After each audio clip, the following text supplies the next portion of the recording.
Yeah, well, the way I think about that is I consider the value of all of the property in the world that's used to store wealth. So right now, if you're a wealthy individual and you wanted to give money to your grandchildren, you have a number of choices. You can either buy bars of gold, or you can buy ranches. You could buy blocks of Manhattan or buildings. You can buy shares of companies, corporate stocks. You could put money in a savings account and maybe buy sovereign debt or bonds, corporate bonds or other bonds. And when you add up all this stuff, it's like $500 trillion worth of stuff that people use. And the challenge with all these things is how do I know if I had $1 million today that it would still be worth $1 million 100 years from now? $1 million in buying power, if you would, yes? Yeah, money is economic energy. Yes. And so I want to have a certain share of economic energy in the civilization, and I want to maintain it for a long time, for generations. So if I buy a city block in Manhattan, it's kind of intuitive that over 200 years, the value of that city block will go up. And if more people move into Manhattan, it'll go up. And so the positives are people move in the city, and I got a share of the economic activity of the city. The negatives are it's going to get taxed by the mayor of Manhattan. There's going to be zoning regulation by the neighborhood zoning board. It's going to get potentially taxed by the state of New York. It might be that politician decides they really want to build Central Park on my block of land, and they just take it from me, and they pay me, sub-market, or maybe they want to turn my land into an airport or into a port. So you own property, it sounds really good, but you have to fight to maintain that property over 100 years, and your children's children will have to fight to maintain it. So if I took $1 million of economic value in 100 years ago, and I held it in dollars, the U.S. dollar is expanding about 7% a year for the past 100 years. So if you do the math, you find that you lose 99% of the economic value in cash, and that's why nobody in their right mind would put $1 million of cash in a box and put a time lock on it, and in the year 2120 expect their great-grandchildren to open the box and for it to be worth anything. It would be worth nothing. Sure. If I put $1 million of gold in a box, 100 years from now, the challenge is, will the bank or the government seize the gold? Pretty much every country on earth stole everybody's gold over the last 100 years. If you had it in Germany, it got stolen multiple times. The British, the French, the Japanese, the Russians, even the Americans stole everybody's gold. So, and if it didn't get stolen, that's what we call counterparty risk, seizure, confiscation.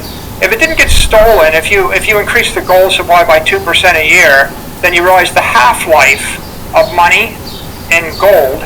That seems the half-life of energy in a battery. The half-life of money in gold is 35 years. Which, by the way, we increase it by 2% because we're mining new gold every year, right? It isn't a limited fixed amount. You can't stop the gold miners from mining gold. So ultimately, the economic energy stored in the container of gold is dissipating at 2 to 3% a year, which means you're going to cut it in half once, twice, 3 times. Right? So you're going to be down to 12.5% of what you had, even if it doesn't get seized. So when you think about these things, you realize that gold doesn't really hold economic energy great. It just happens to be the best portable, non-sovereign way to move energy around. And portable is I'm not going to pick up a ton of gold and move it someplace. Yeah, it's semi-portable. You couldn't move $1 million of gold through an airport, but it's more portable than building, right? You're not moving your building out of LA ever, right? So you've got this conundrum, which is things that hold their value for a long time, like soccer teams or football teams, maybe. Well, they have cultural risk. Will people still want to watch football and soccer in 100 years? And they're not so portable, and they're very political. Then you have things that look straightforward, like owning 1,000 acres of land. But if your enemy takes over as governor of the state, they just pass a property tax and they tax your land away from you, and then the oldest cliche is lost the family farm because we couldn't pay the property taxes. Sure. And by the way, that's an important point, right? Because the value of your land that you own dissipates over time because it's taxed constantly. And it's like, you could, if you had a deed to a piece of land for 100 years, at the end you don't own the land anymore if you didn't pay your taxes.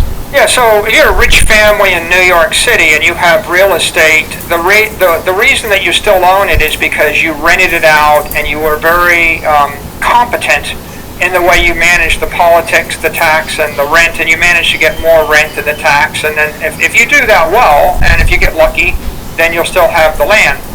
But the families that keep their land for hundreds of years and use it to store wealth, and they never have it taxed away or taken away. You know who they are? The dictators, the rulers, the kings. The sovereigns. Yes. Okay, if you own the country, like let's say the Windsors, still own the middle of central London, but that's because they kind of own the government, or at least they're politically favored. Or if you go to the Middle East, you go to Dubai, you're a wealthy foreigner. You're like, I think I'll just buy a bunch of beachfront here. No, you're not. They don't sell the good property to foreigners. You have to be a royal in order to own the beach. So many countries, what you find is the sovereigns, they own the land forever in perpetuity and give it to their children's children's children.